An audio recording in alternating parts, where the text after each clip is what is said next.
keduanya teman-teman. Harus unggul di bidang akademisnya, harus unggul di bidang non akademiknya. Karena pada proses seleksi itu kan dibutuhkan juga prestasi apa yang sudah diraih. Oke, next. Nah, untuk aktif di bidang non akademik itu banyak ininya ya, banyak cabangnya seperti itu ya. Yang pertama yaitu yang paling banyak diminati oleh mahasiswa seperti itu, yaitu di bidang penulisan ilmiah. Jadi di sini saya tampilkan beberapa dokumentasi kegiatan penulisan ilmiah saya ya, baik di level nasional maupun internasional seperti itu. Jadi kita bisa aktif di bidang penulisan ilmiah seperti itu. Dan saran saya, jika ingin berprestasi di bidang non akademiknya itu kita harus fokus di satu ataupun dua tipe kegiatan non akademik seperti itu agar kita benar-benar mengasah dan kita memberikan seoptimal mungkin sehingga kita bisa memetik prestasi-prestasinya. Contohnya kalau saya banyak berkecimpung di bidang penulisan ilmiah. Jadi saya dari tingkat 2 yaitu tepatnya di semester 3 saya sudah aktif nih di penulisan ilmiah, sampai lulus pun saya aktif di bidang penulisan ilmiah, mungkin sekitar 20 lebih prestasi di bidang penulisan ilmiah yang sudah saya dapatkan. Next, ada juga beberapa di sini saya lampirkan kegiatan non akademik yang bisa kita asah ya. Next lagi, yang bisa kita asah untuk menjadi seorang mahasiswa berprestasi seperti itu ya. Misalkan kita tidak passion, tidak senang di bidang penulisan ilmiah, kita asah di yang lainnya. Apa yang memang istilahnya di bidangnya kita ataupun passionnya ya. Namun passion itu tidak menuntut kita untuk fokus di bidang satu titik. Misalkan saya di bidang penulisan ilmiah, apakah saya passion di bidang ilmiah? Di awalnya tidak seperti itu. Namun karena saya mencoba dan mengasahnya sehingga saya bisa. Nah, ini ada beberapa tipe kegiatan non akademik yang bisa kita asah nih teman-teman. Yaitu contohnya misalkan kontes robot Indonesia. Nah, ini juga sebuah event-event paling bergengsi juga di bidang robotik seperti itu. Nah, bisa kita ikuti juga, dan saya juga selain di bidang penulisan ilmiah, saya juga di bidang robotik juga aktif seperti itu. Kemarin saya pernah menjadi delegasi untuk kontes robot Indonesia. Dan selanjutnya di bidang penerbangan juga ya, di bidang elektronik juga ini ya, di bidang robotik juga kontes robot terbang ya, kontes robot terbang Indonesia atau di sini istilahnya pesawat seperti itu ya.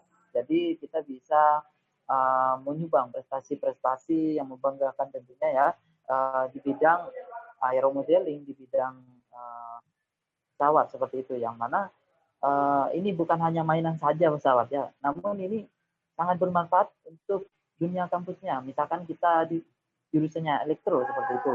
Nah, pesawat di sini ya, ini bisa memonitoring lahan, bisa digunakan juga untuk penyemprotan pestisida yang menggunakan drone misalkan seperti itu. Nah, ini ilmu-ilmu ketika kita asah pada saat lomba di non akademik ini akan sangat bermanfaat teman-teman ketika di pasca kampusnya seperti itu. Ada juga di bidang olahraga ya, Komnas. Nah, misalkan kita ahli di bidang atlet lari, atlet renang seperti itu. Nah, itu juga bisa kita asah teman-teman sehingga kita bisa menghasilkan prestasinya. Ataupun ada juga yang senang dengan di bidang debat seperti itu. Nah, ada juga ajang bergensinya juga di bidang kompetisi debat untuk mahasiswa antar mahasiswa seluruh Indonesia seperti itu. Oke, next. Dan juga masih banyak lainnya yang bisa kita asah untuk kegiatan non akademiknya. Oke, sebab. Nah, pertanyaannya di sini teman-teman, karena saya banyak mendapatkan prestasi di bidang penulisan ilmiah, apakah saya di sini passion di bidang penulisan ilmiah? Tidak sama sekali teman-teman. Jadi ketika SMA, saya ini senangnya di bidang fisik seperti itu, di bidang olahraga seperti itu, terutamanya di basket seperti itu. Saya mengasahnya di situ. Dan ketika saya terjun ke ini, ketika kuliah seperti itu, basket saya tetap jalani, namun di situ saya mencoba hal lainnya yang mungkin itu memberikan manfaat yang lebih besar bagi saya seperti itu. Terutamanya ketika di akhir kuliah di bidang skripsinya seperti itu. Nah, di situ saya mencoba belajar menulis ilmiah. Jadi semester 1 saya mencoba upload proposal PKM ya, nanti saya jelaskan lebih detail lagi PKM. Nah, di situ saya mencoba upload proposal, namun masih ala kadarnya karena saya belum tahu penulisan yang optimal, yang bagus itu seperti apa, tips dan triknya seperti apa. Namun saya coba dahulu. Jadi di semester 1 saya coba, di semester 2 kalau tidak salah itu uploadnya ya, namun masih belum berhasil, saya nggak lolos. Nah di tingkat 2 saya nggak butuh semangat ya, saya mencoba lagi dan akhirnya di tingkat 2 saya bisa lolos ke PIMNAS-nya seperti itu, dan di situ saya mulai passion ya, yang awalnya tidak passion di bidang penulisan ilmiah, akhirnya saya senang dengan penulisan ilmiah. Jadi di situ saya banyak mengikuti kegiatan lomba ilmiah, akhirnya saya alhamdulillah banyak mendapatkan prestasi di bidang penulisan ilmiah. Lantas, mengapa kita harus bisa menulis ilmiah nih ya? Meskipun kita tidak passion di bidang penulisan ilmiah. Next. Nah, ini teman-teman, banyak sekali manfaatnya teman-teman. Mengapa kita harus bisa menulis ilmiah? Dan oke, stop. Nah, saya tidak list di sini juga ya, namun saya sampaikan ini sangat penting ya. Nah, untuk menjadi seorang mahasiswa berprestasi ya di di kampus seperti itu ya, terutamanya bidang apa ya yang diselenggarakan oleh pihak kampus ya, mahasiswa berprestasi itu kan banyak jenisnya sebenarnya. Mahasiswa berprestasi di bidang akademik di bidang penalaran inovasi, di bidang robotik seperti itu dan lainnya, dan juga ada mahasiswa berprestasi umum seperti itu ya, seperti moderatornya tadi ya, mahasiswa berprestasi umum seperti itu. Nah, salah satu syaratnya untuk menjadi mahasiswa berprestasi kampus itu harus mempunyai karya tulis ilmiah. Benar ya Mbak ya, moderator? Iya, benar sekali, Kak. Nah, benar sekali ya. Jadi penulisan ilmiah ini memang sangat dibutuhkan teman-teman. Apalagi ingin menjadi seorang mahasiswa berprestasi. Meskipun tidak passion, saya yakin pasti bisa, asalkan kita mau belajar seperti itu. Nah, ini beberapa saya list, beberapa manfaat yang sudah saya rasakan ya teman-teman, dari hasil menulis ini. Yang pertama tentu akan membanggakan kedua orang tua kita ya, akan membanggakan kampus dari hasil prestasi-prestasi kita. Saya yakin nih teman-teman, semua pasti bisa mendapatkan berprestasi, asalkan kita harus segera menghabiskan kegagalannya. Saya pernah mempunyai adik bimbingan ya di Bogor ya, yang mana dia orangnya pendiam juga, mempresentasikannya juga malu-maluan seperti itu. Namun dia mau berusaha nih ya, dia mau segera habiskan kegagalannya, akhirnya dia mulai berani dan bisa menghasilkan prestasi-prestasi di bidang pendidikan ilmiah. Jadi intinya mau belajar saja seperti itu. Nah, dari hasil prestasinya tentu akan membanggakan bagi pihak kampus karena itu akan memberikan sumbangsi untuk pemeringkatan kampus seperti itu. Yang kedua, mampu berpikir kreatif. Karena apa?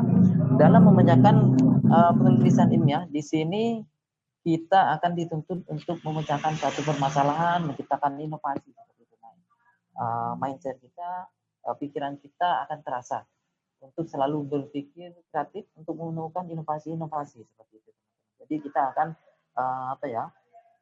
lebih terlatih untuk menciptakan ataupun memecahkan suatu permasalahan. Yang ketiga, sukses untuk diri sendiri, tentu ini banyak ya manfaatnya ya.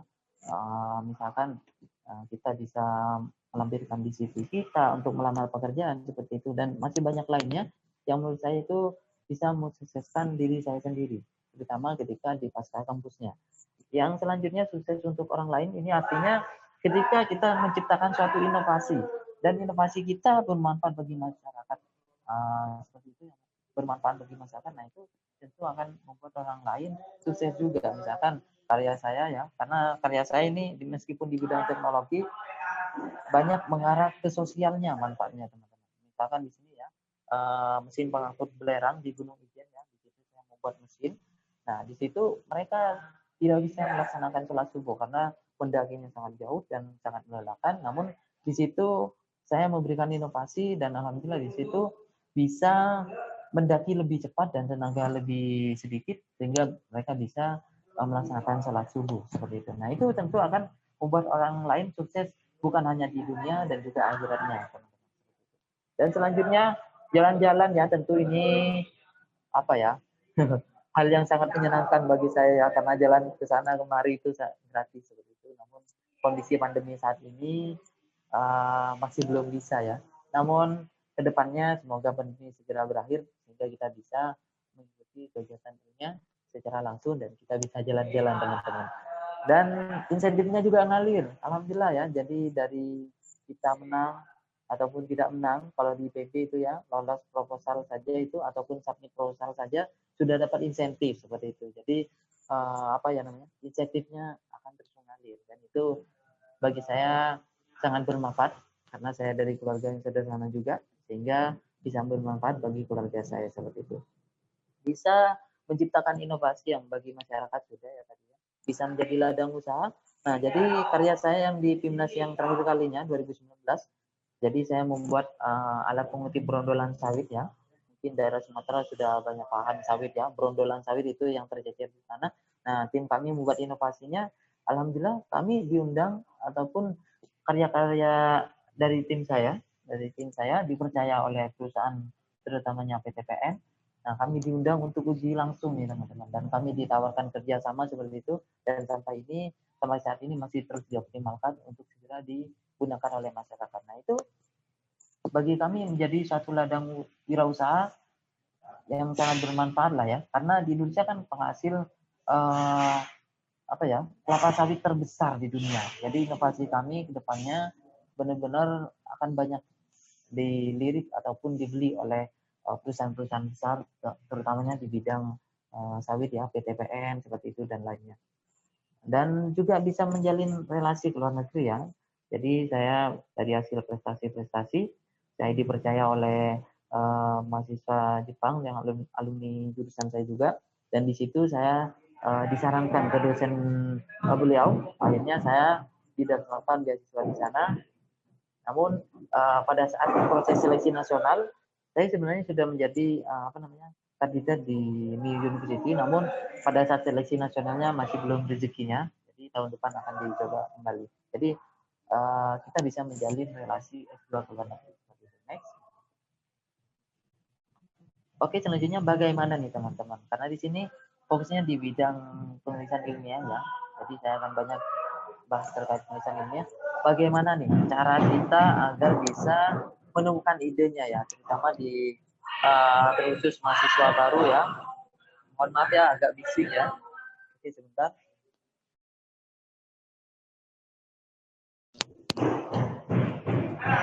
Oke, jadi bagaimana nih cara kita memunculkan suatu ide seperti itu?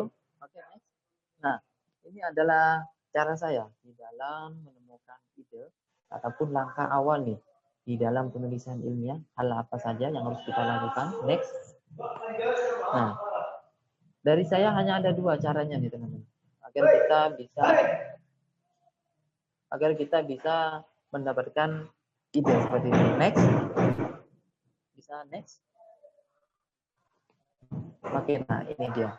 Ada dua cara dari saya. Yang pertama yaitu kita berimajinasi teman-teman. Kita berimajinasi hal yang benar-benar bisa memecahkan suatu permasalahan. Kita bebas ya, berimajinasi itu kan gratis. Kita berhayal seperti itu ya. Tentunya berhayal untuk menciptakan atau menghasilkan sebuah solusi. Nah, untuk apa solusi tersebut? Yaitu untuk memecahkan permasalahannya. Dan bagaimana cara kita mendapatkan permasalahannya? Nah, ini di kota yang garis potong-potong ya, ini adalah 4 dan juga lainnya ya, nanti saya jelaskan. Nah, dari lingkungan sekitar kita coba kita perhatikan. Pasti di situ ada suatu permasalahan, teman-teman. Nah, dari situ permasalahan tersebut coba kita berimajinasi. Kira-kira permasalahan tersebut bisa dipecahkan dengan cara apa? Misalkan contohnya ya, dari pengutipan brondolan sawit. Nah, saya temukan permasalahannya ketika saya berkunjung ataupun ketika kegiatan praktek lapang. Praktek lapang saya kan di sawit ya.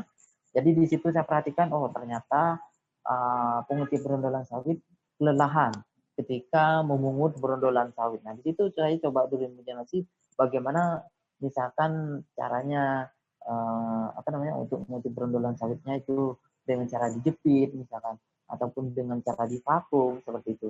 Nah, coba berimajinasi terlebih dahulu, jangan memikirkan apakah itu susah atau tidak, jangan. Yang penting kita berimajinasi terlebih dahulu seperti itu. Nah, itu satu ya dari lingkungan sekitar kita. Yang kedua, dari jurnal. Nah, dari jurnal kita coba baca ya. Di situ saya yakin pasti ada satu hal yang belum optimal. Nah, dari situ kita temukan permasalahannya, kira-kira bisa dimodifikasi menjadi inovasi apa, seperti itu. Yang ketiga, dari berita-berita kita bisa temukan permasalahan-permasalahan ataupun dari judul-judul karya yang sebelumnya. Dan saya berdasarkan rekam kegiatan ilmiah saya ya. Nah, di PIMNAS itu di Pekan Ilmiah Mahasiswa Nasional, dari tahun ke tahun pasti ada ide yang sama. Bedanya apa? Bedanya mereka menambahkan satu inovasi saja. Misalkan yang awalnya tidak menggunakan motor listrik, yang selanjutnya menggunakan motor listrik misalkan agar zero emission misalkan seperti itu. Nah, jadi inovasi itu sebenarnya nggak harus dari awal banget. Jadi kita bisa bisa mengulang kembali ide yang sama, namun kita tambahkan inovasinya seperti itu. Dan juga banyak hal lainnya kita bisa temukan permasalahan-permasalahannya, lalu kita berimajinasi teman-teman. Jadi dari permasalahan tersebut kita berimajinasi. Nah, setelah kita berimajinasi, kita temukan solusinya teman-teman, baru kita analisis teman-teman. Dari misalkan untuk pengutipan berondongan sawit, ada dua imajinasi nih, idenya, solusinya. Yang pertama misalkan dengan cara di vakum ataupun dengan cara disedot, misalkan seperti itu ya. Yang kedua misalkan dengan cara yang dijepit seperti itu ya.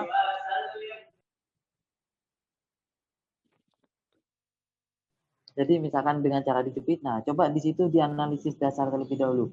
Kira-kira yang cara disedot ini kendalanya apa misalkan. Kira-kira tidak optimal dengan apa misalkan.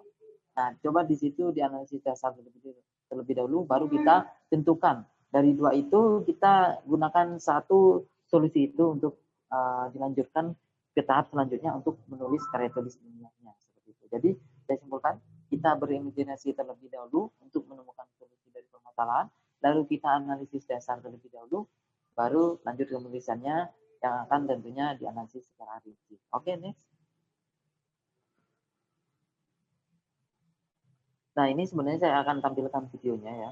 Namun di sini masih padam ya. Jadi semoga saja segera hidup listriknya. Jadi di sini saya akan menampilkan beberapa video ataupun kegiatan dari penulisan ilmiah saya yang harapannya teman-teman semuanya bisa terinspirasi seperti itu untuk menulis ilmiah juga, bahwa kalian ini bisa seperti itu.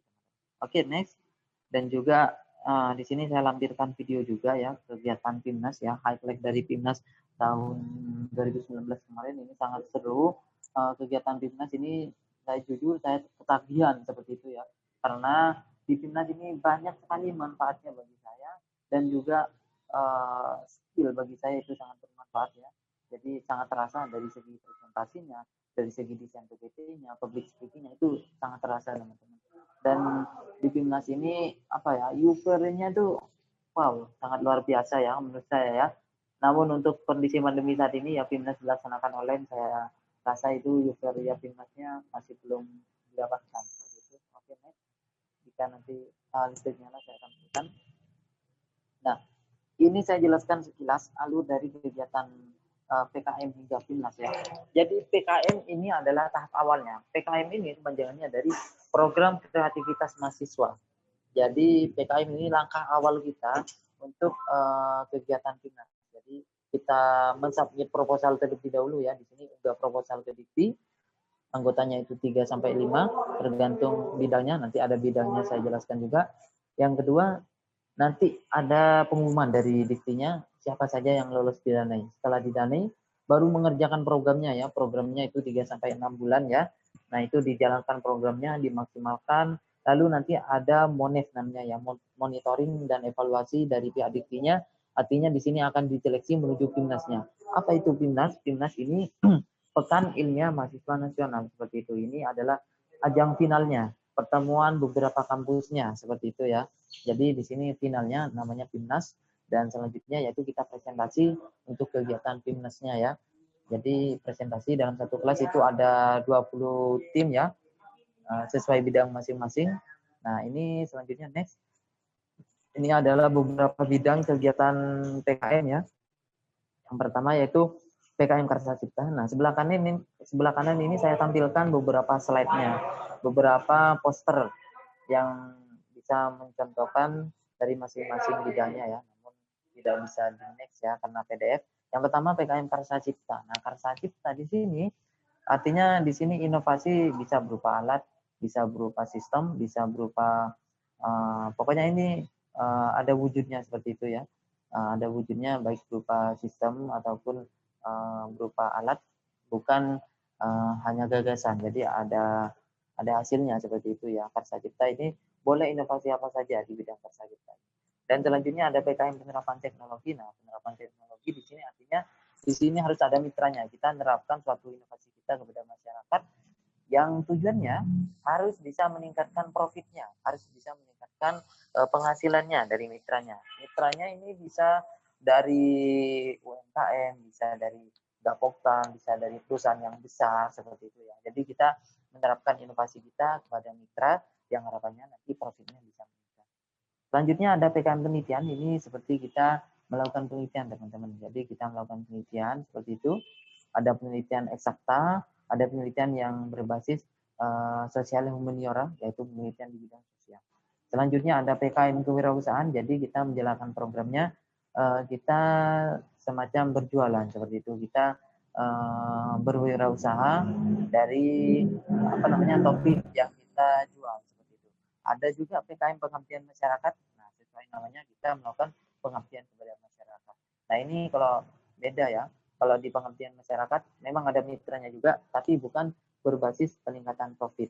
Kalau teknologi tadi penerapan untuk meningkatkan profit, kalau sosial tidak seperti itu. Selanjutnya ada PKM artikel ilmiah. Jadi ini hanya berupa artikel ya. Jadi penelitian yang sebelumnya kita masukkan ke dalam artikel lalu kita unggah seperti itu.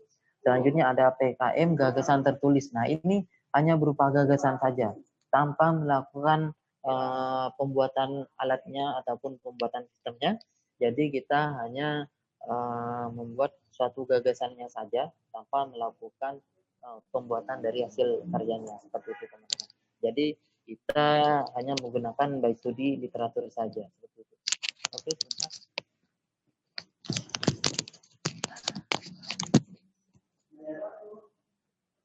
Oke, selanjutnya PKM gagasan futuristik. Nah, ini mirip dengan PKM ini ya.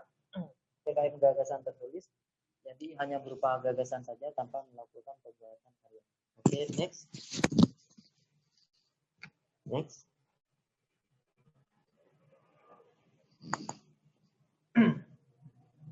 Nah, ini oke. Nah, ini adalah contoh manfaat keberlanjutannya ya dari kegiatan timnas itu. Jadi kita tidak hanya berkompetisi saja.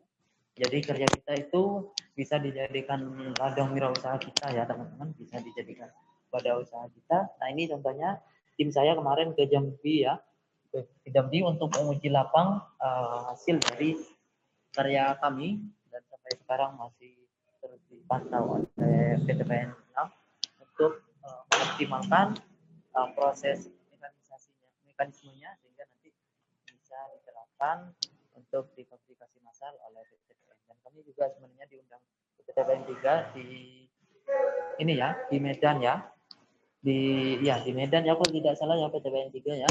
Nah, kami diundang ke sana untuk di lapangan sebenarnya, namun karena pandemi jadi masih optimalkan dulu, sembari nanti setelah uji lapangan di PTPN 6 kami akan ke Medan seperti itu. Oke, next. Nah, ini contoh karya dari kami. Ada dua tipe. Yang kiri ini tipe gagang, yang sebelah kanan tipe dorong ya, atau tipe roll. Jadi tinggal dorong saja. Ini dua tipe ini bisa disesuaikan dengan kondisi yang sesuai. Kalau yang datar ini di lokasi piringan, kalau yang roll ini di lokasi di tempat pengumpulan ininya ya, tempat pengumpulan tandan sawitnya seperti ini.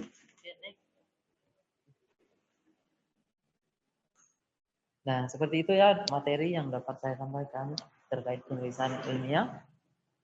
Selanjutnya saya kembalikan kepada moderator.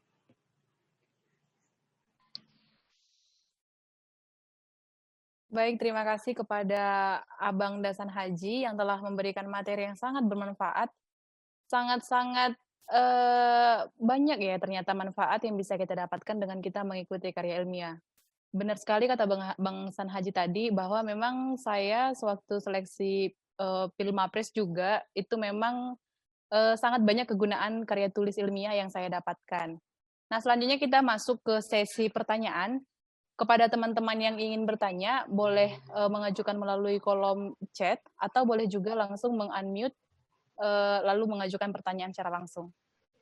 Saya ingin bertanya, Kak. Oh ya, kepada Anggi Fitriansyah ya, silakan Anggi.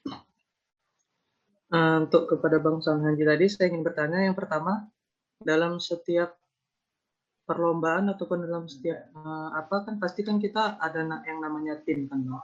Nah, yang ingin saya tanyakan ini, bagaimana Abang membangun sebuah tim yang solid dan mau fight bareng, Bang? Terus kalau memang itu yang pertanyaan pertama. Itu pertanyaan kedua. Pertanyaan pertama, jika Abang yang mendapatkan sebuah ide, terus Abang ingin mencari sebuah tim, apa cara-cara yang Abang lakukan agar mendapatkan sebuah tim solid dan bagaimana mempertahankan tim itu dan mau berjuang bareng-bareng? Mungkin itu pertanyaan saya kembalikan ke moderator. Baik Anggi, terima kasih. Mungkin Bang San Haji berkenan menjawab pertanyaan dari Anggi Fitriansyah. Oke, baik. Ini pertanyaan yang sering ditanyakan juga oleh peserta dan ini hal yang sangat penting juga tim ini ya. Nah, apalagi di ajang ilmiah ini ya, untuk timnas ini tim menjadi menjadi fondasi utama untuk keberhasilan kegiatan timnas kita. Nah, bagaimana cara kita bisa mencari yang pertama dulu ya. Yang pertama tadi, misalkan kita punya ide, bagaimana cara kita untuk mencari timnya ya, seperti itu ya. Nah, ketika kita punya ide seperti itu teman-teman, pasti orang lain kan punya ide juga, misalkan kita mau ajak gabung. Nah itu saya rasa kita mengoptimalkan ide kita sendiri. Jadi kita rekrut tim, nanti cara rekrut timnya selanjutnya. Jadi kita rekrut tim misalkan ya, lalu kita diskusi, misalkan si A, si B punya ide juga. Nah, misalkan kita gunakan ide kita terlebih dahulu.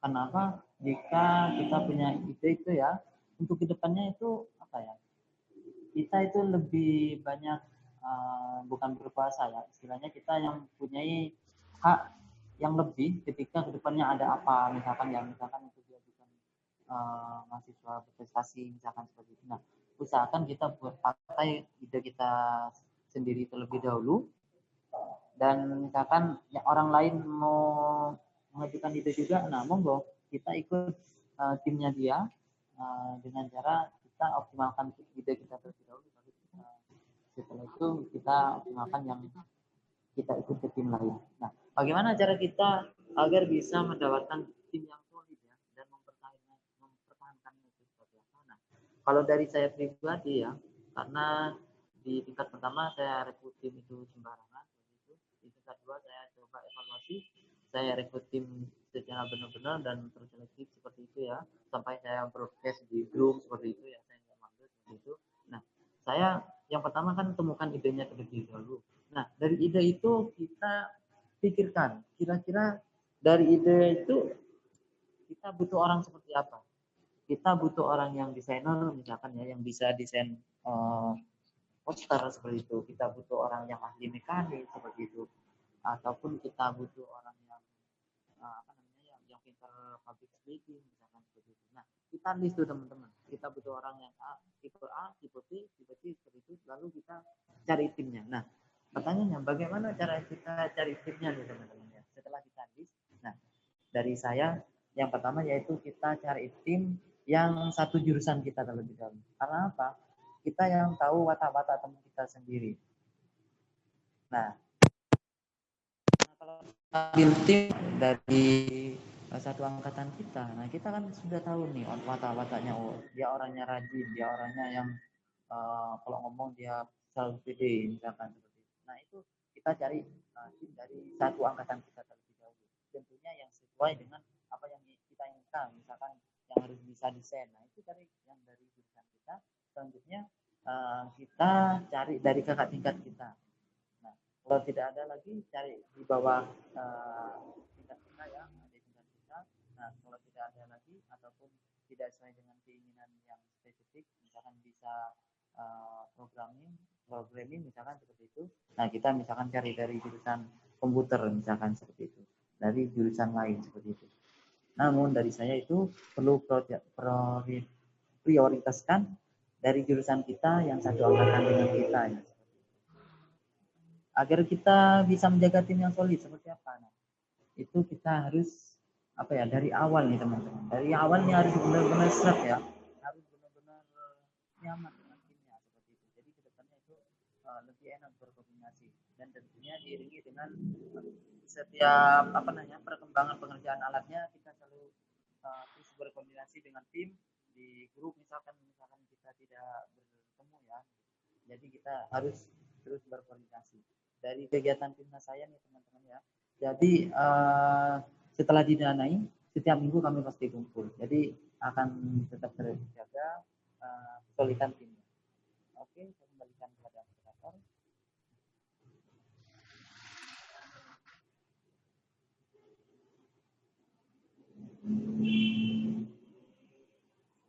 Baik, sudah. Saya kembalikan kepada moderator ya.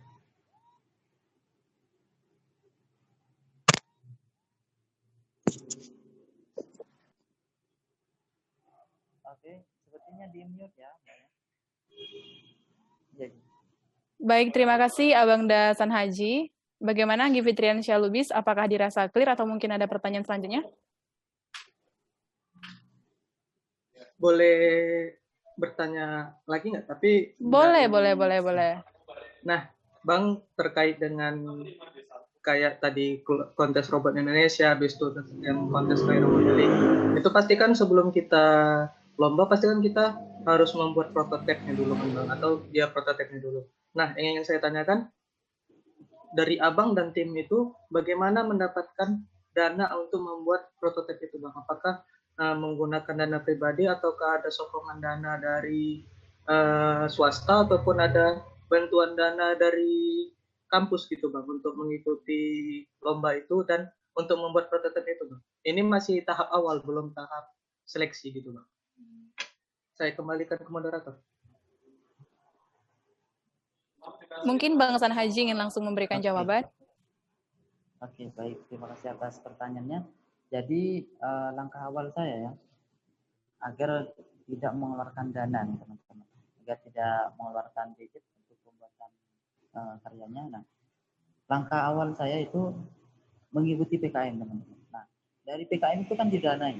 Nah, dari hasil pendananya itu kita membuat karyanya. Nah, di situ kan pembuatan prototipenya kan butuh dana ya. Nah, dari situ kita gunakan dana yang dari pihak Diktinya untuk membuat prototipenya. Nah, selain itu, misalkan kita tidak lolos di proposal PKM, nah, jangan berkecil hati untuk membuat prototipenya. Kita bisa ikuti kegiatan esai terlebih dahulu. Jadi kita buat esai. Nah, esai kan tidak membutuhkan pembuatan karyanya, jadi hanya studi literatur. Apalagi kondisi pandemi saat ini ya, banyak sekali lomba-lomba yang online seperti itu ya. Nah, kita buat esai terlebih dahulu. Dari hasil esainya mungkin kita sudah mendapatkan kemenangan ataupun juara seperti itu. Nah, itu kan dapat uang hadiah.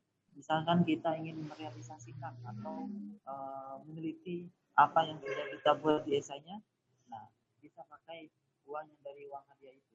Dan saya rasa untuk membuat ataupun menghasilkan sebuah karya itu tidak ada ruginya.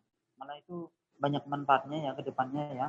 Misalkan bisa digunakan sebagai bahan penelitian seperti itu dan hal lainnya seperti itu. Jadi berawal dari proposal PKM seperti itu. Oke, seperti itu Mbak Manza. Ya baik, terima kasih Bang San Haji. Berarti tipsnya jika memang kita belum memiliki dana pribadi atau mungkin tidak ada sokongan dana dari universitas, kita bisa mengikuti kompetisi-kompetisi terlebih dahulu ya Bang? Ya benar, bisa kita ikuti esai seperti itu. Bagaimana Anggi Fitriansyah? Pas Kak. Jawabannya sudah memuaskan. Oke. Mungkin teman-teman yang lain ada yang ingin mengajukan pertanyaan? Ya, saya Kak. Ya, Misal Regina. Silakan Misal Regina. Ya, selamat sore buat Bang San Haji. Saya ingin bertanya terkait dengan perlombaan karya tulis ilmiah ya. Nah, saya ingin bertanya, apakah ada kriteria khusus dari mahasiswa atau memang ada syarat-syarat tertentu yang harus mahasiswa penuhi ketika mahasiswa itu ingin mendaftar jadi peserta lomba gitu. Dan kalau misalnya memang mahasiswanya udah menang gitu kan, kira-kira benefit apa sih yang kita dapat dari perlombaan itu? Apakah kita akan dapat penghargaan atau piala gitu yang bisa mungkin suatu saat akan jadi keuntungan atau pendukung untuk jenjang karir?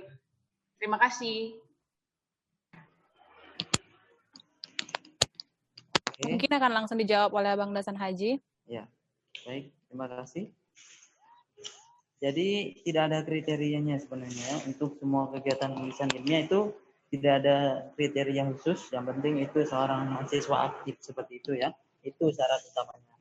Jadi nggak ada kriteria harus IPK-nya sekian atau sekian, tidak ada ya. Jadi semua mahasiswa aktif bisa berkontribusi atau mengikuti sebuah ajang tulisan ilmiah seperti itu. Nah, benefitnya apa? Sangat banyak ya benefitnya seperti yang saya jelaskan tadi.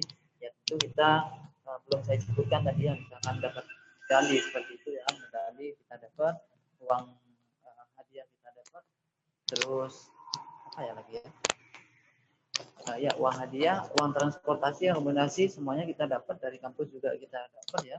Jadi banyak sekali yang didapatkan ya, insentif jalan-jalannya, insentif apa ya menangnya, itu semuanya dapat seperti itu. Dan untuk ke skill kita ya, untuk apa namanya, untuk pasca kampusnya itu bermanfaat, misalkan apa namanya, sejalur dengan bidang kita ya. Misalkan saya di bidang mekanisasi pertanian ya, di bidang teknik pertaniannya, jadi saya banyak meneliti di bidang apa namanya, mesin-mesin pertanian. Jadi skill saya itu terasa nih teman-teman, dari segi analisis ataupun mendesain apa namanya, mesin-mesin seperti itu ya. Terus terasa juga dari segi mekaniknya, misalkan melakukan pemotongan apa, misalkan melakukan pembuatan alatnya, elektroniknya seperti itu. Nah, itu skill saya terasa dan itu sangat bermanfaat ketika saya pasca kampusnya untuk di bidang pekerjaan yang sejalur dengan saya seperti itu.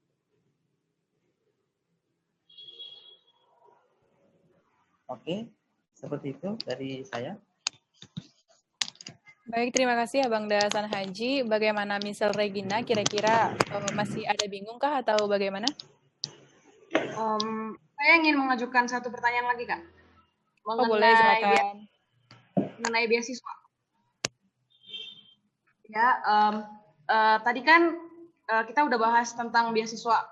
Nah, saya ingin bertanya, apa saja sih tahap-tahap yang harus dipersiapkan oleh mahasiswa gitu agar bisa lolos untuk mendapatkan beasiswa?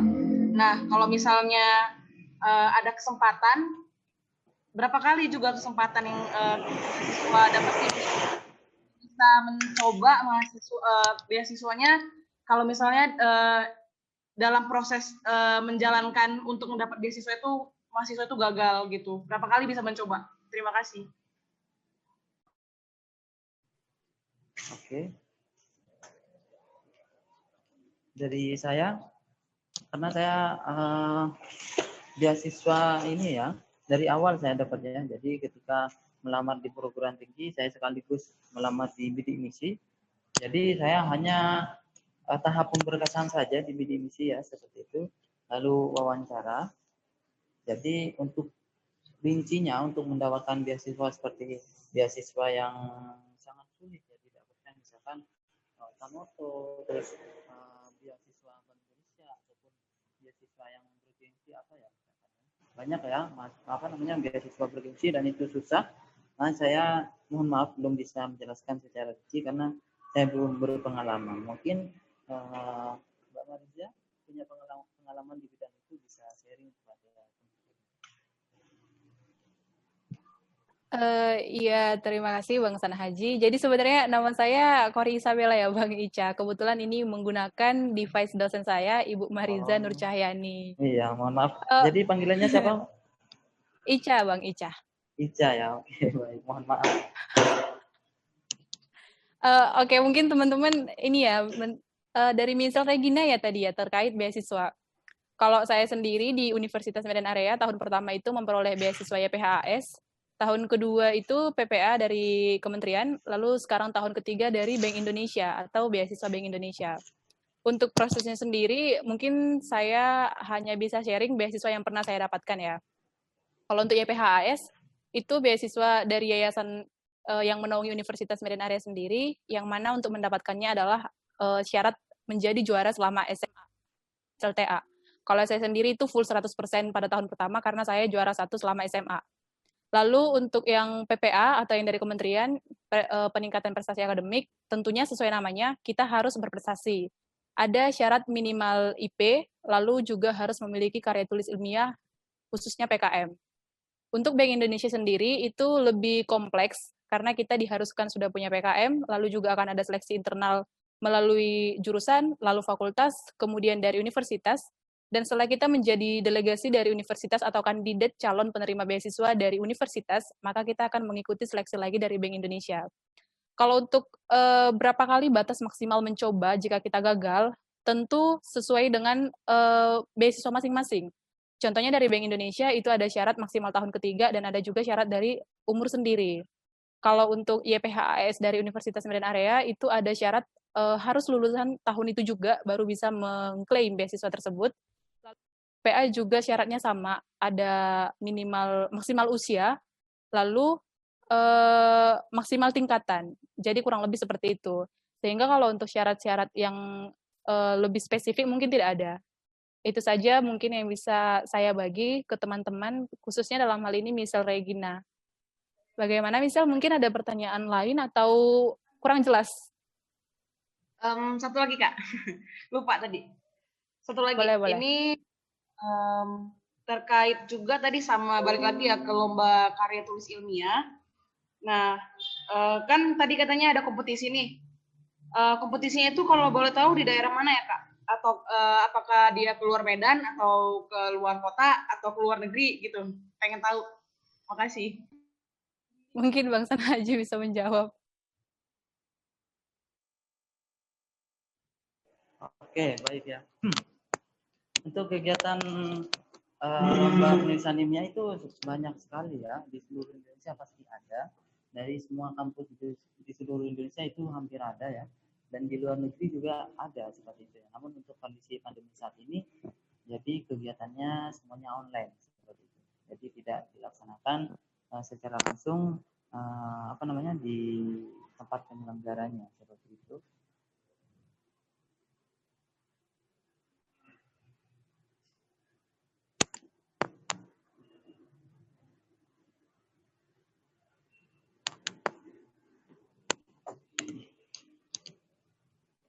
Ya baik, saya lanjutkan ke moderator. Baik, bagaimana Misal Regina? Itu ada pertanyaan di chat ya. Udah Kak, udah puas. Makasih buat jawabannya. Sama-sama Misal Regina, semangat. Ini ada pertanyaan Bang San Haji dari room chat. Ica bagusan panggil apa ya Bang ya? Panggil Bang San aja kali ya. Bang Aji aja ya. Oh Bang Haji, oke siap. Ya. Ini ada pertanyaan dari room chat Bang, dari Neil Daniel Simbolon. Saya Neil, izin bertanya Kak, saya pernah dengar bahwasanya karya tulis yang sudah pernah dilombakan tidak bisa dilombakan kembali, bahkan akan dikenakan denda. Apa itu benar? Jika benar, lalu bagaimana cara agar kita mengetahui bahwasanya ide atau karya tulis kita belum pernah dilombakan? Terima kasih Kak. Mungkin Bang San Haji berkenan memberikan jawaban. Oke. Nah, memang benar ya. Jadi setiap perlombaan itu tidak boleh karya yang dari sebelumnya dilombakan lagi. Itu artinya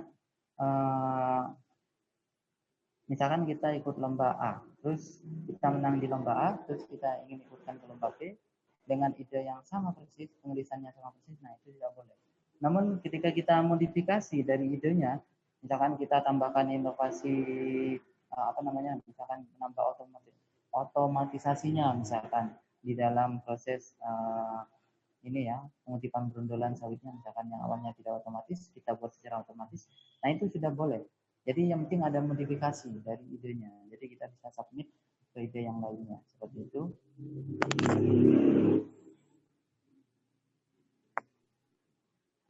Bagaimana Neil Daniel Simbolon? Apakah kira-kira cukup menjawab? Baik, terima kasih Bang. Terima kasih Neil Daniel. Mungkin teman-teman yang lain ada yang ingin mengajukan pertanyaan? Moderator boleh bertanya nggak sih Bang? Boleh silakan. Ica ingin bertanya nih Bang. Tahun ini Ica lolos PKMP, tetapi masih kurang beruntung, jadi tidak lolos PIMNAS. Hanya sebatas evaluasi di Monef saja. Ica ingin tahu, mungkin barangkali Abang bisa memberikan tips ke depannya. Kebetulan Ica masih tahun ketiga, masih semester 5. Barangkali ke depannya hal apa sih yang perlu Ica perhatikan agar lebih matang untuk persiapan PIMNAS. Begitu kira-kira Bang. Terima kasih. Oke. Coba ditampilkan di slide-nya ya tadi setelah kata terima kasih, kalau tidak salah masih ada ya.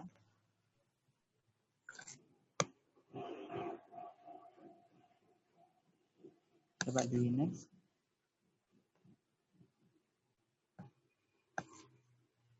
Next.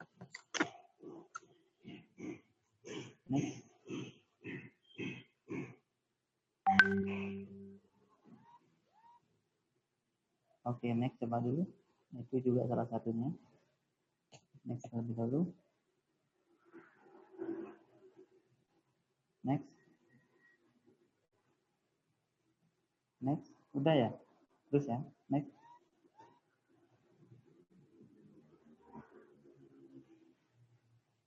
Next.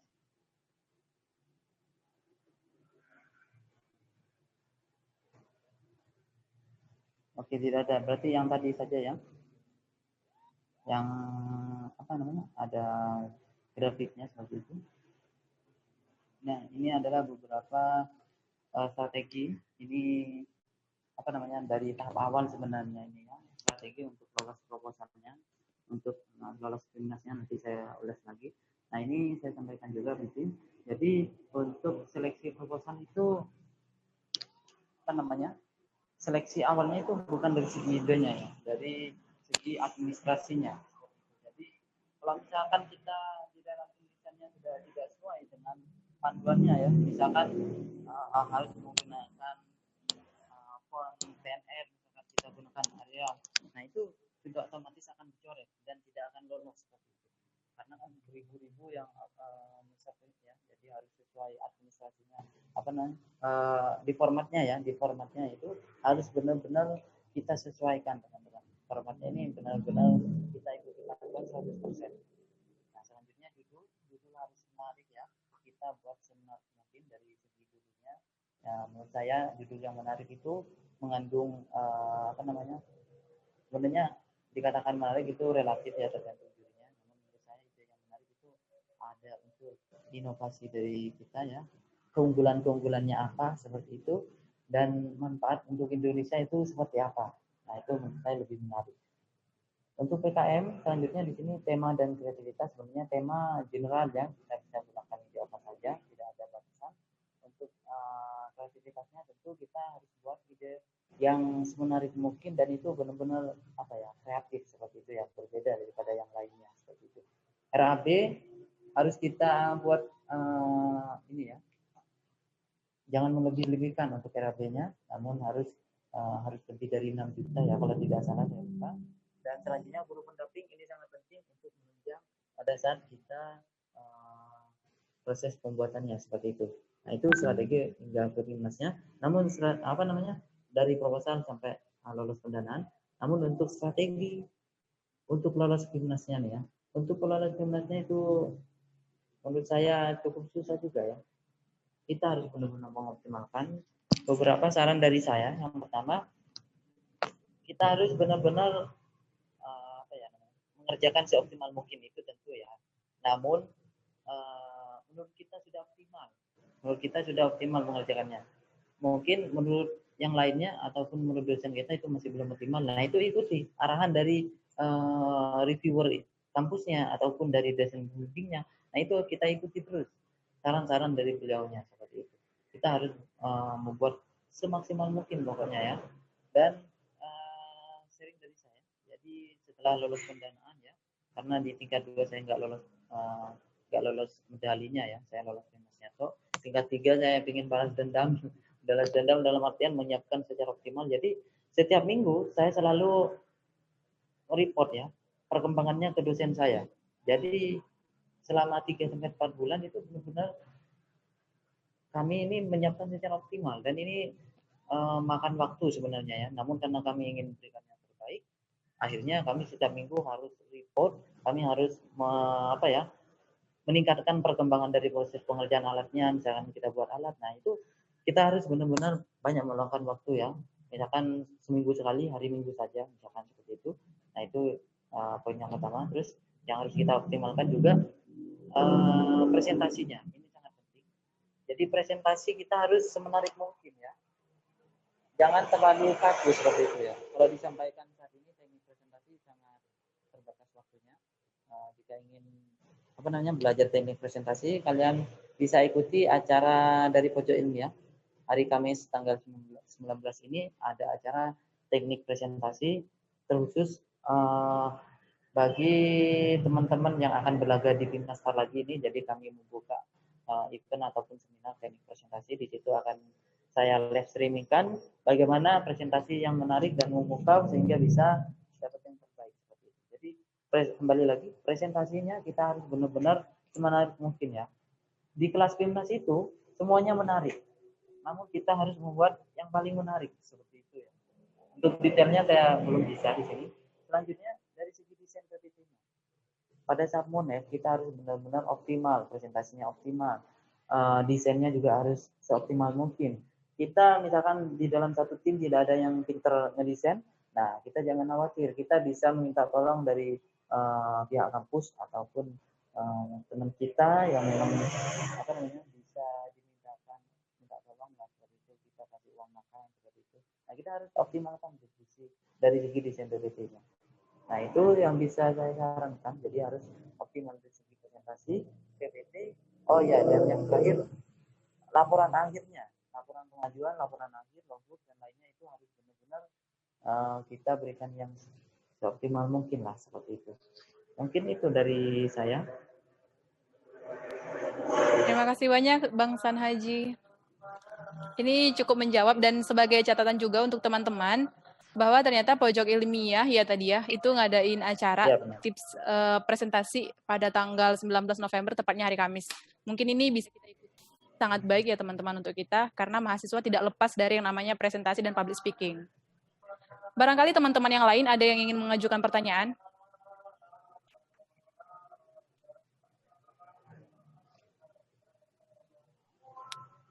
Sekedar mengingatkan kepada teman-teman semua supaya setelah acara ini selesai tidak langsung meninggalkan Zoom, dikarenakan kita akan lanjut ke sesi berikutnya ramah tamah penerima beasiswa, lalu perkenalan lokasi pusat karir dan kemahasiswaan Universitas Medan Area. Jika teman-teman masih ada yang ingin mengajukan pertanyaan, dipersilakan. Karena ini sesi yang sangat baik ya, kita bisa bertemu langsung dengan mahasiswa berprestasi terinovatif IPB. Kapan lagi kita bisa bertemu secara virtual dengan Abangda San Haji?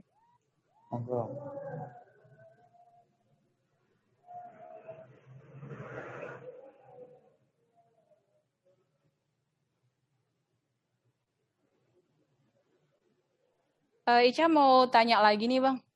Ya, dipersilakan. Sebagai Mapres dengan gelar terinovatif ya Bang, itu ada tantangan tersendiri tidak Bang? Atau ada mungkin Abang punya tips khusus untuk mendapatkan gelar tersebut?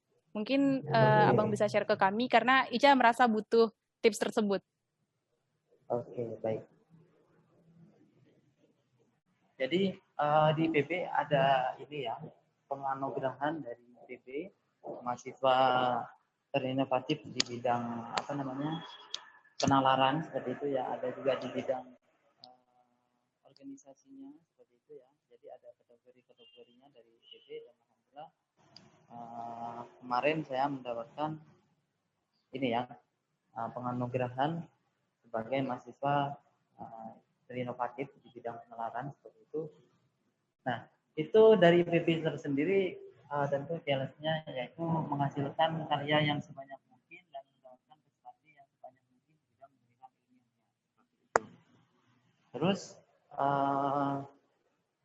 untuk mahasiswa berprestasi bidang inovasi Kemendikbud ya, kemarin kami dapat juga. Nah, itu sama juga, inovasi kita itu bukan hanya menang di sana sini seperti itu ya. Tidak hanya seperti itu, tentu kan inovasi dari mahasiswa seluruh Indonesia kan banyak yang menang di Amerika, menang di mana-mana seperti itu. Namun di situ mungkin ada pengkategorian tersendiri dari Kemendikbud itu. Mungkin kalau menurut saya pengkategoriannya yaitu dari segi kebermanfaatannya bagi masyarakat. Jadi inovasi kami bukan hanya suatu inovasi yang menang di sana sini, tetapi karya kami dilirik oleh perusahaan-perusahaan besar seperti itu, dan itu diketahui oleh Kemendikbud juga, ada berita-beritanya yang diketahui oleh Kemendikbud, sehingga kami mendapatkan penganugerahan sebagai mahasiswa berprestasi di dalam bidang penemuan inovasi. Tips dari saya yaitu kita harus sebanyak mungkin ya menghasilkan karya-karya, dan semakin banyak kita menciptakan karya-karya, tentu kita juga akan semakin banyak prestasi menang lomba-lombanya. Seperti itu dari saya.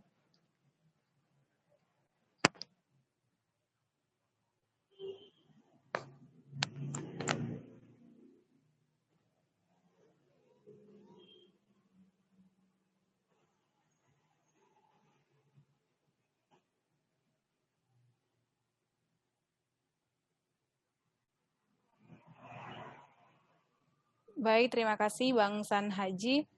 Ya. Suara Abang sedikit stabil ya Bang, kadang sangat pelan sampai tidak terdengar. Oh ya, mohon maaf ya, mungkin karena jaringannya di sini ya. Siap Bang, tidak apa-apa. Yang barusan Mungkin sudah teman-teman, jelas ya? Oh iya Bang, yang tadi kebetulan jelas kok.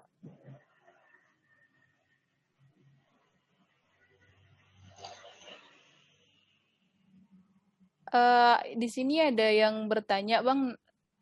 Permisi, Bang. Saya Gabriel Prawira. Ingin bertanya, kalau misalnya terlalu fokus mengikuti kegiatan organisasi atau kegiatan event kemahasiswaan, apakah ada kerugiannya? Bisa diulang lagi? Ini ada pertanyaan dari Gabriel Prawira. Permisi, Bang. Saya Gabriel Prawira. Ingin bertanya, kalau misalnya terlalu fokus mengikuti kegiatan organisasi atau event kemahasiswaan, apakah ada kerugiannya? Oke, langsung dijawab ya.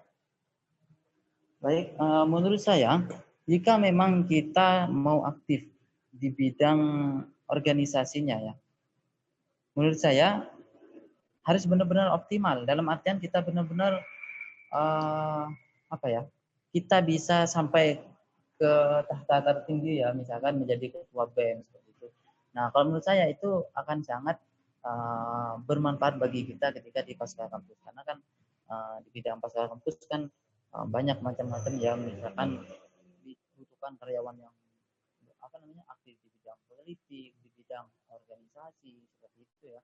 Jadi saran saya kalau memang mau aktif di bidang organisasi, dipersilakan dengan cara kita harus benar-benar optimal dan kita bisa berada di tertinggi lah ya, pusat tertinggi ya seperti itu, ketua BEM dan lainnya seperti itu.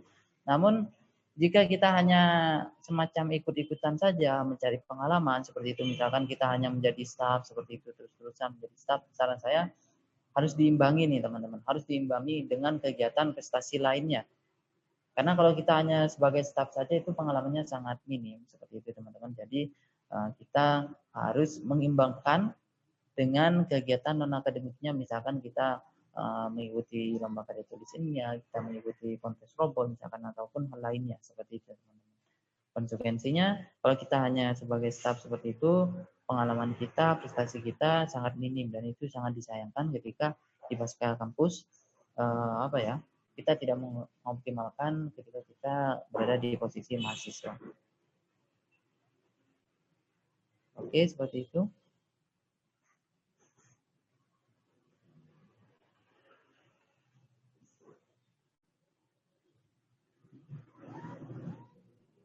Baik, terima kasih Bang Aji. Bagaimana Gabriel, apakah ada yang ingin ditanyakan kembali? Atau mungkin masih ada kebingungan yang perlu dipertanyakan? Kalau misalnya terlalu fokus berlebihan gitu, apakah bisa mengganggu pemikiran ataupun kefokusan dalam pembelajaran di kuliah? Terlalu fokus seperti apa maksudnya ya? Dia terlalu fokus ke bagian organisasinya gitu, Bang. Oke. Event-event yang dilakukan organisasi ataupun dari UMA. Oke. Nah itu ya saran saya tadi ya.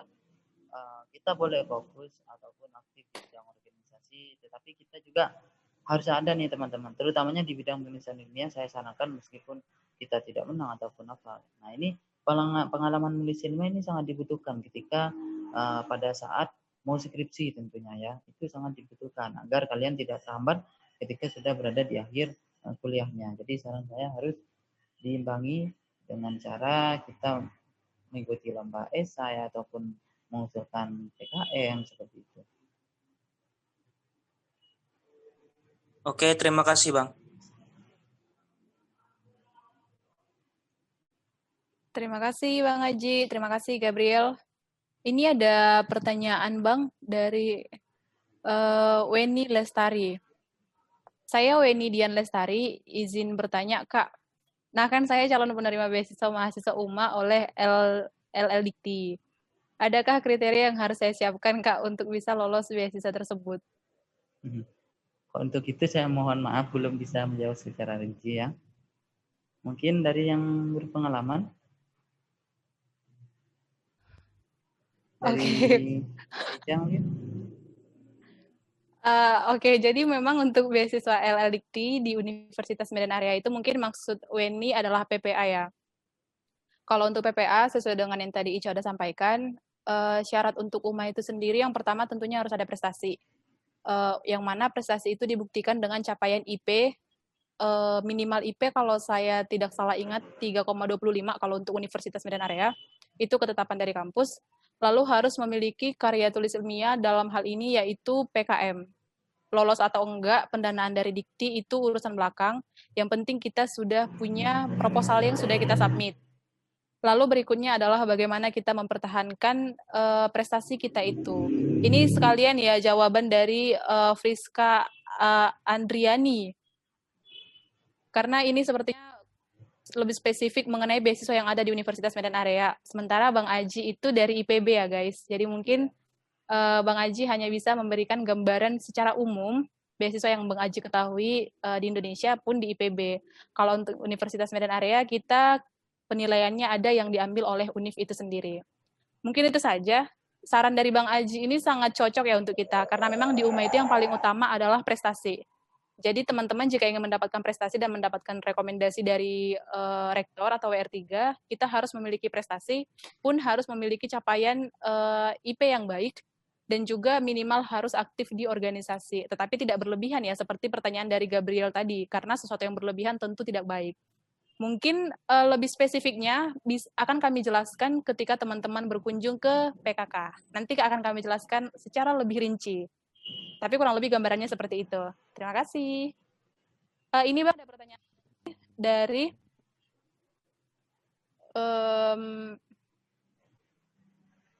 sangat banyak ya Bang yang bertanya ya. Dari Indah. Permisi Bang, mau bertanya, apakah penerima beasiswa melalui IP yang kita raih selama perkuliahan dilihat dari segi IP kita selama kuliah atau dilihat juga dalam karya tulis Bang? Atau bagaimana? Terima kasih Bang. Oke, saya coba menjawab ya. Sebenarnya untuk persyaratan beasiswa itu kan bermacam-macam ya, yang saya ketahui harus punya karya tulis ilmiah, harus IP-nya sekian. Nah itu menurut saya ya dipertimbangkan sesuai apa yang disyaratkan oleh yayasan ataupun pemberi beasiswanya seperti itu. Jadi saran saya akademiknya kita optimalkan dari segi IPK-nya, terus non akademiknya prestasi-prestasi lainnya, terutama di bidang penulisan kita optimalkan juga seperti itu. Mungkin dari moderator yang sudah banyak berpengalaman di bidang beasiswa bisa menambahkan.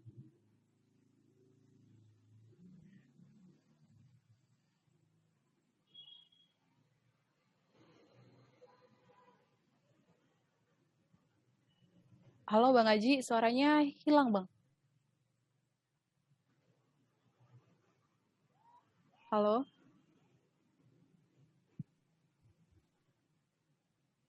Cek. Masih Oh iya, terhubung? iya sudah Bang. Sudah Bang. Barusan tidak ada suaranya ya? Iya Bang. Baik, mohon maaf ya karena jaringan mungkin. Jadi saya yang belum banyak pengalaman di bidang beasiswa, mungkin nanti akan ditambahkan oleh Pak Ica. Nah, dari saya ya tentu untuk proses seleksinya ya, untuk apakah itu yang dipertimbangkan hanya IPK ataupun dari karya tulis ilmiah kita. Nah, menurut saya itu tergantung dari pihak penyelenggaranya. Apakah penyelenggaranya lebih mengutamakan IPK-nya ataukah lebih mengutamakan dari segi social activity-nya ataupun prestasi-prestasi ilmiahnya seperti itu. Nah, itu tergantung dari pihak yayasan ataupun dari beasiswanya. Dan saran saya tentu akademiknya akan menjadi acuan utama ya, terutama di IPK. Nah, itu harus dioptimalkan juga, dan juga prestasi akademiknya di bidang tulisan ilmiah. Saran saya itu juga perlu dimaksimalkan juga. Dari Mbak Ica mungkin bisa ditambahkan. Saya pikir sudah cukup ya saran dari Bang Aji, memang benar, karena beasiswa itu tergantung siapa penyelenggaranya. Beberapa penyelenggara memang mengutamakan kita aktif di organisasi ataupun kegiatan volunteer. Beberapa beasiswa lainnya itu lebih mementingkan prestasi akademik. Namun ada juga beberapa beasiswa justru lebih ke prestasi non-akademik. Jadi memang kembali lagi kita mau ambil beasiswa apa, lalu syaratnya biasanya itu pasti akan dipublish, sehingga kita bisa menyesuaikan kemampuan diri kita dan apa yang kita punya dengan beasiswa yang akan kita daftar. Atau mungkin jika teman-teman masih berada di tahun pertama, dari sekarang sudah bisa mulai dicek di portal kampusnya sendiri, beasiswa mana yang bekerja sama dengan kampus, lalu cek syaratnya apa saja, agar kedepannya teman-teman bisa lebih mempersiapkan diri. Saya pikir begitu Bang Haji. Iya, baik. Selanjutnya ini ada pertanyaan lagi Bang. Mungkin untuk teman-teman yang bertanya spesifik tentang Universitas Medan Area dan beasiswa ataupun hal lain di dalamnya, pun ini ada permintaan dari Kepala Minat Bakat. Kak Ica boleh share pengalamannya enggak? Oke, nanti setelah sesi ini kita akan coba cerita ya, karena nanti memang ada sesi. Jadi mungkin sekarang kita akan fokuskan ke bahan atau mungkin ilmu yang bisa kita dapat dari Bang Aji. Sayang sekali jika besok-besok tidak bisa bertemu lagi dengan Bang Aji. Ini ada pertanyaan dari Rio Prayoga. Permisi Bang, saya Rio Prayoga mau bertanya. Jika kita mau mengikuti lomba PKM itu tadi kan ada bidang artikel ilmiah. Nah, untuk itu kita bisa memilih artikel ilmiah saja atau mengajukan proposal fullnya Bang. Mohon infonya.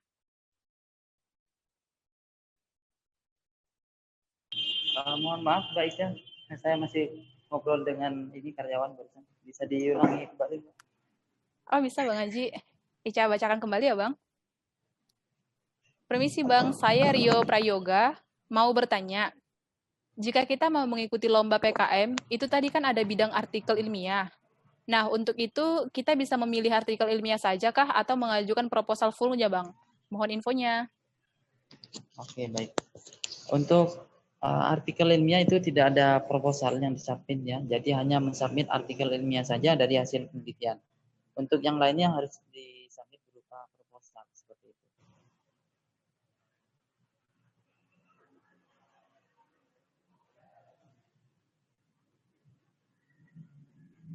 Apakah terhubung? Iya, sudah terhubung Bang. Oke, baik.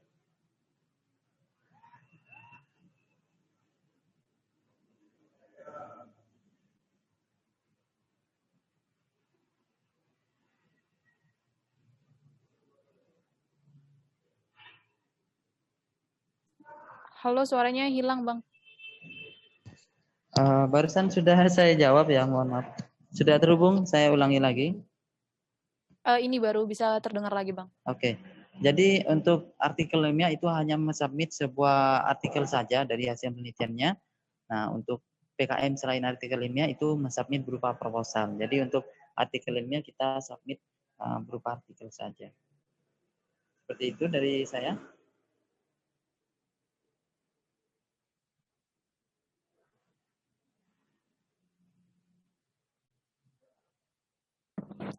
Baik Bang Haji, terima kasih untuk jawaban dari Bang Haji. Ini ada pertanyaan terakhir ya, karena kita sudah hampir berada di penghujung acara. Jadi sebentar, ini saya ada masalah dalam membuka chat. Ini ada pertanyaan dari Sarah Rafina. Bang, boleh gak sharing tentang perspektif Bang Aji mengenai prestasi yang dimiliki kampus swasta? Karena kerap sekali Sarah pribadi mendapatkan stigma bahwa gak mungkinlah kampus swasta sekeren kampus yang lain. Semoga bisa menjadi motivasi kami agar lebih giat mencapai prestasi. Oke, baik sebentar ya.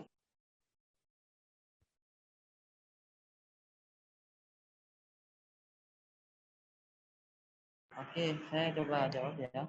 Nah, itu sebenarnya stigma yang kurang baik ya menurut saya ya. Jadi sebenarnya kualitas mahasiswa itu bukan ya memang ditentukan oleh kampus juga, namun kualitas mahasiswa itu utamanya ditentukan oleh kita sendiri. Seberapa gigih kita mau belajar, seberapa mau kita mau berjuang untuk bisa menjadi mahasiswa berprestasi seperti itu. Nah itu sebenarnya faktor utamanya bukan dari pihak kampus ya. Faktor utamanya bukan dari pihak kampus menurut saya. Itu hanya faktor pendukung saja. Namun faktor utamanya dari kita sendiri. Jadi jangan pernah mempunyai stigma ataupun mindset di pemikiran kita bahwa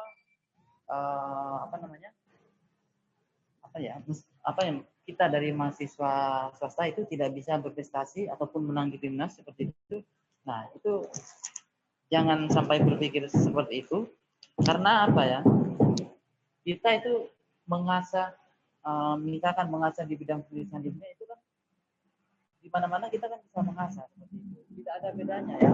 Kita dari kampung ataupun dari kota, kita sama-sama makan nasi, sama-sama ditakdirkan punya otak seperti itu.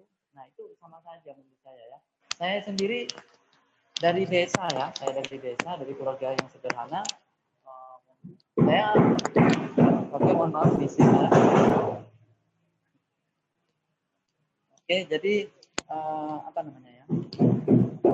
dulu saya mempunyai pemikiran bahwa saya nggak bisa masuk di kampus terbaik Indonesia seperti itu ya. Nah, di situ saya mencoba meminta motivasi kepada guru-guru saya. Akhirnya saya diberi pemikiran bahwa semuanya itu sama seperti itu. Dan saya diberi support, diberi semangat. Akhirnya saya merubah mindset saya. Akhirnya saya berani untuk mendaftar di PB dan akhirnya saya lolos. Sama di sini jangan berkecil hati ataupun punya mindset bahwa dari perguruan swasta tidak bisa bersaing di PIMNAS, misalkan tidak bisa lolos ke PIMNAS, jangan. Jadi di mindset kita atur bahwa kita ini semuanya sama, tergantung usaha kita mau usaha semaksimal mungkin atau tidak, seperti itu. Jadi perguruan tinggi itu hanya support saja sebenarnya. Hal yang utama menjadi penentu itu dari diri kita sendiri. Jadi jangan pernah berpikir bahwa kita dari swasta tidak bisa bersaing. Oke, seperti itu dari saya. Terima kasih Bang Aji. Ya ampun, ini benar-benar menjawab kekhawatiran di kami anak swasta, bahwa anak swasta selama ini stigmanya, aduh gak mungkin lah sekeren itu gitu.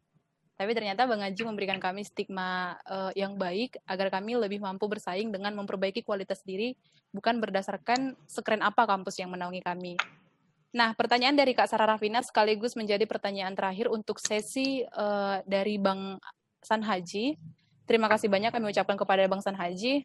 Jadi kesimpulan yang bisa kita tarik dari materi yang telah disampaikan Bang San Haji adalah bahwa karya tulis ilmiah ini sangat berguna untuk kita, sangat penting bagi kita di masa depan. Selain daripada bisa membahagiakan orang tua kita ataupun instansi yang menaungi kita, karya tulis ilmiah juga bisa melatih kita untuk berpikir lebih kreatif. Lalu ini juga bisa agar kita sukses untuk diri kita sendiri, sukses untuk orang lain. Lalu tentunya jalan-jalan atau insentif mengalir. Ini saya rasakan juga ya, jalan-jalan dan insentif mengalir. Baik dari perguruan tinggi yang menaungi kita maupun dari perlombaan yang kita menangkan. Kita memang mendapatkan insentif. Lalu yang tentunya juga kita bisa menciptakan inovasi bagi masyarakat, menjadi wirausaha dan tentunya lulus cepat. Kebetulan di Universitas Medan Area juga memberlakukan SK jika kita lolos PKM, kita bisa bebas skripsi sesuai dengan syarat dan ketentuan yang berlaku. Kami ucapkan terima kasih sedalam-dalamnya kepada Bang San Haji ST yang telah bersedia membersamai kami dalam acara hari ini, How to be an Outstanding Student. Materi ini sangat bermanfaat dan kami berharap bisa menjalin relasi yang lebih lanjut lagi dengan Bang San Haji. Mungkin Bang San Haji bisa berbagi username Instagram agar kami bisa memfollow Bang San Haji, atau mungkin Bang San Haji punya channel YouTube yang bisa kami tonton untuk tips dan trik dalam berbagai hal. IG saya saya ini ya, di chat aja ya, San Haji 02, dan kalian juga bisa menyimak ataupun belajar tulisan ilmiah secara rinci. Saya juga sharing di channel YouTube Pojok Ilmiah ya. Di situ saya banyak menjelaskan tentang tulisan ilmiah, motivasi dan juga semuanya ya tentang tulisan ilmiah, teknik presentasi di CPBT yang baru saya bangun. Dan kalian bisa belajar di channel YouTube Pojok Ilmiah, saya chat di kolom chat ya. Itu San Haji 02 IG saya. Untuk channel YouTube-nya tinggal klik saja Pojok Ilmiah.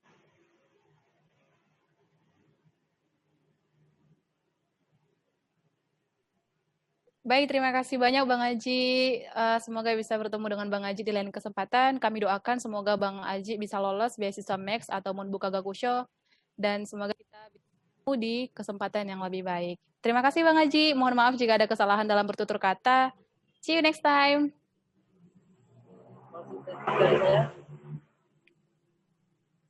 Gimana Bang Haji? Suara Bang Haji kurang terdengar, Bang. Oke. Closing statement dari saya boleh? Boleh banget. Oke. Closing statement dari saya sederhana. Jadi setiap orang pasti punya jatah keberhasilannya. Jadi intinya kita harus segera habiskan kegagalannya agar kita bisa segera menjemput keberhasilannya. Dengan cara apa? Kita harus mau belajar dan terus belajar. Seperti itu. Intinya yang penting kita mau belajar. Seperti itu. Gak peduli kita harus dari perguruan mana, kita dari kampung mana, kita dari kota mana. Yang penting kita mau belajar, semuanya sama. Dan saya buktikan bahwa saya dari kampung, bahasa Inggris saya juga tidak terlalu bagus. Kenapa saya bisa mendapatkan best presentasi di Cina, yang mana pesaingnya itu dari Jepang, dari Thailand, dari Cina, dan lainnya. Namun saya mau belajar, jadi saya habiskan kegagalan saya, dan di situ saya menjemput keberhasilan. Oke, seperti itu dari saya, Mbak Ika. Terima kasih Bang Haji. Jadi pesan untuk teman-teman semua sekaligus closing statement dari Bang Haji, habiskan jatah gagal teman-teman sekalian dan sambutlah kemenangan teman-teman. Baiklah, terima kasih banyak Bang Haji. Sampai bertemu di lain kesempatan dan di kesempatan yang lebih baik. Kepada teman-teman diharapkan untuk tidak meninggalkan Zoom terlebih dahulu karena akan ada arahan dari Kak Jojo atau Pak Waliono untuk perkenalan lokasi pusat karir dan kemahasiswaan Universitas Medan Area, tempat di mana kami nantinya akan mengundang teman-teman untuk datang belajar bersama di tempat ini. Mungkin Kak Jojo bisa memberikan pengarahan? Mbak Ika, mohon maaf. Iya, Bang Sanaji.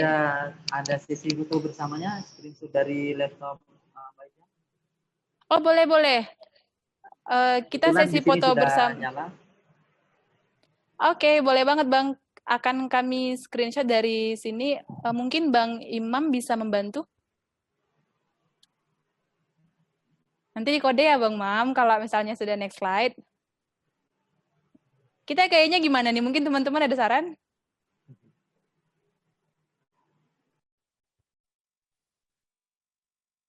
Gini aja ya.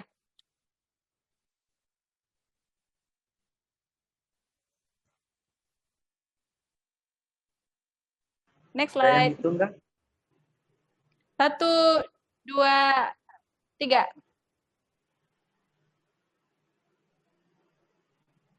Next slide. 1.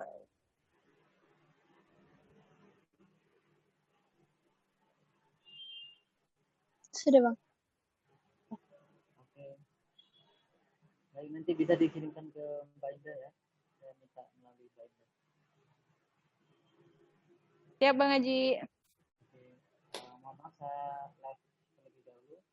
Mohon maaf apabila ada tutur kata yang kurang berkenan. Selamat sore. Assalamualaikum warahmatullahi wabarakatuh.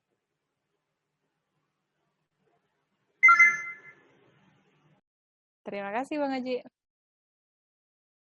Baiklah teman-teman, kita akan memasuki sesi berikutnya yaitu perkenalan lokasi PKK sekaligus perkenalan kegiatan apa saja sih yang dilaksanakan di PKK. Mungkin dalam kesempatan ini Kak Jojo yang akan mengarahkan kita dan Ibu Mariza, tapi kita sebaiknya panggil kakak aja deh ya. Kak Riza akan menunjukkan lokasi tempat PKK berada.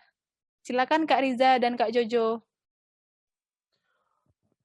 Baik, Mbak Marija, hari ini Mbak Marija itu ada di lokasi depan kantor kita ya. Jadi karena memang sebenarnya kantor kita itu belum ada apa ya sign-nya ya, belum ada logo atau tanda bahwa ini adalah pusat pengembangan kursus dan karir ya kan, sama terkait dengan kegiatan juga talent center.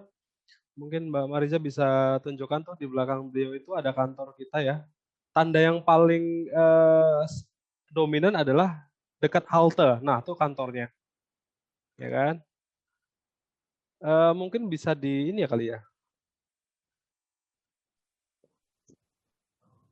Nah, itu tuh kantornya tuh dari Mbak Mariza.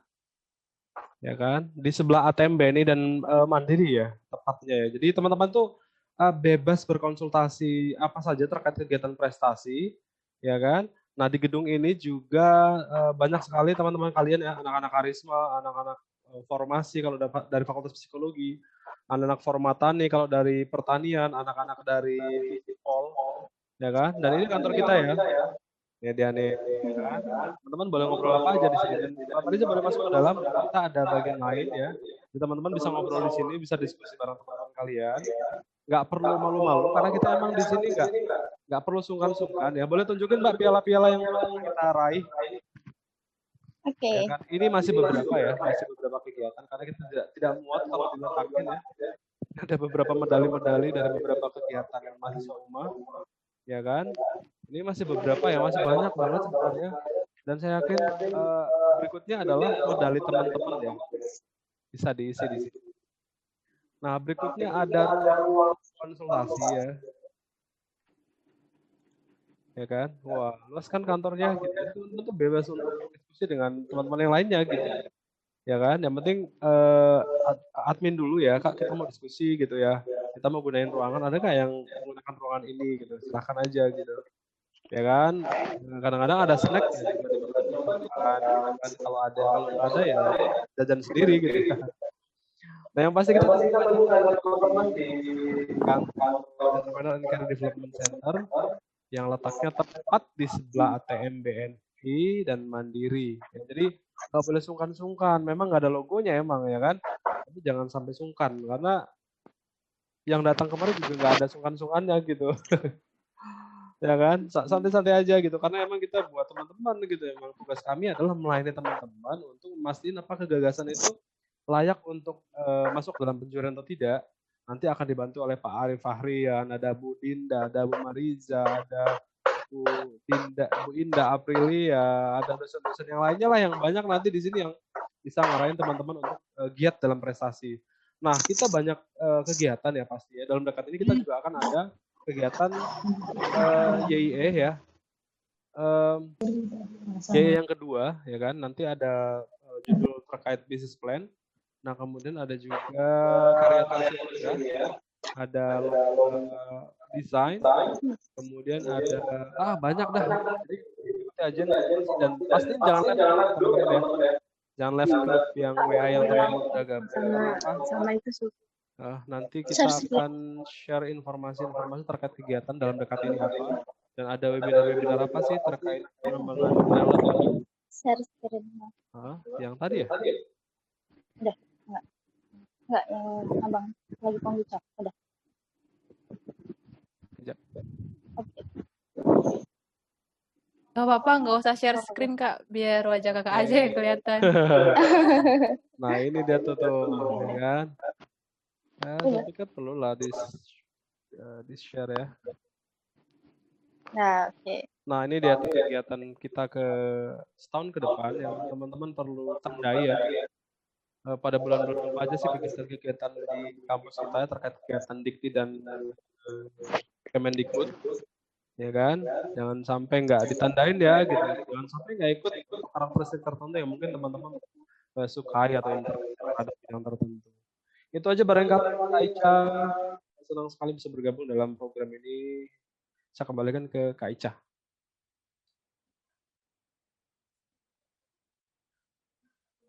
Terima kasih Kak Jojo.